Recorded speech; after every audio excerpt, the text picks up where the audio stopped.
भगवान रामचंद्र जी को जब उनके पिता दशरथ राजपाट सौंपने वाले थे, तभी उनकी पत्नी कैकेयी को उनकी दासी मंथरा ने भड़काया और मंथरा ने कहा कि राजा तो आपके बेटे भरत को बनना चाहिए। इसके बाद कैकेयी ने राजा दशरथ से 2 वर मांगे। पहला वर था कि भरत को गद्दी मिलनी चाहिए, दूसरा राम को 14 वर्ष वन में रहना होगा।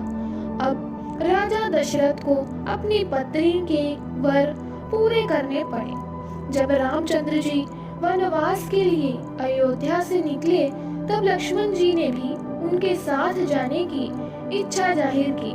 लक्ष्मण जी के वन जाने की बात सुनकर उनकी पत्नी उर्मिला भी साथ जाने की जिद करने लगती है। तब लक्ष्मण अपनी पत्नी उर्मिला को समझाते हैं कि वे अपने बड़े भाई और माँ समान भाभी सीता की सेवा करने जा रहे हैं। अगर तुम वनवास में साथ चलोगी तो मैं ठीक से सेवा नहीं कर पाऊंगा। लक्ष्मण जी के सेवा भाव को देखकर उर्मिला साथ जाने की जिद छोड़ देती है और महल में ही रुक जाती है। वन में पहुंचकर लक्ष्मण भगवान राम और सीता के लिए एक कुटिया बनाते हैं। जब राम और सीता कुटिया में विश्राम करते हैं, तब लक्ष्मण बाहर पहरेदारी करते थे।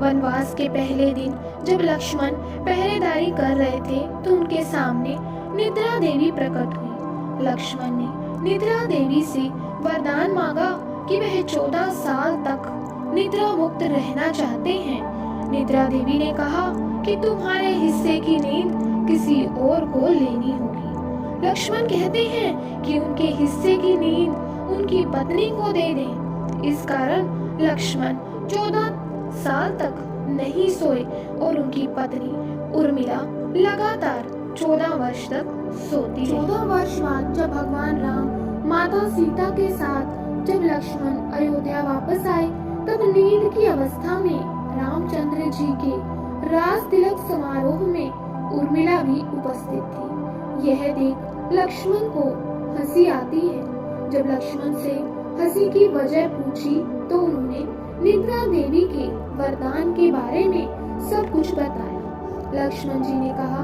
कि जब मैं उबासी लूंगा, तब उर्मिला की नींद खुलेगी। लक्ष्मण जी की इस बात को सुनकर सभा में मौजूद सभी हंस पड़े।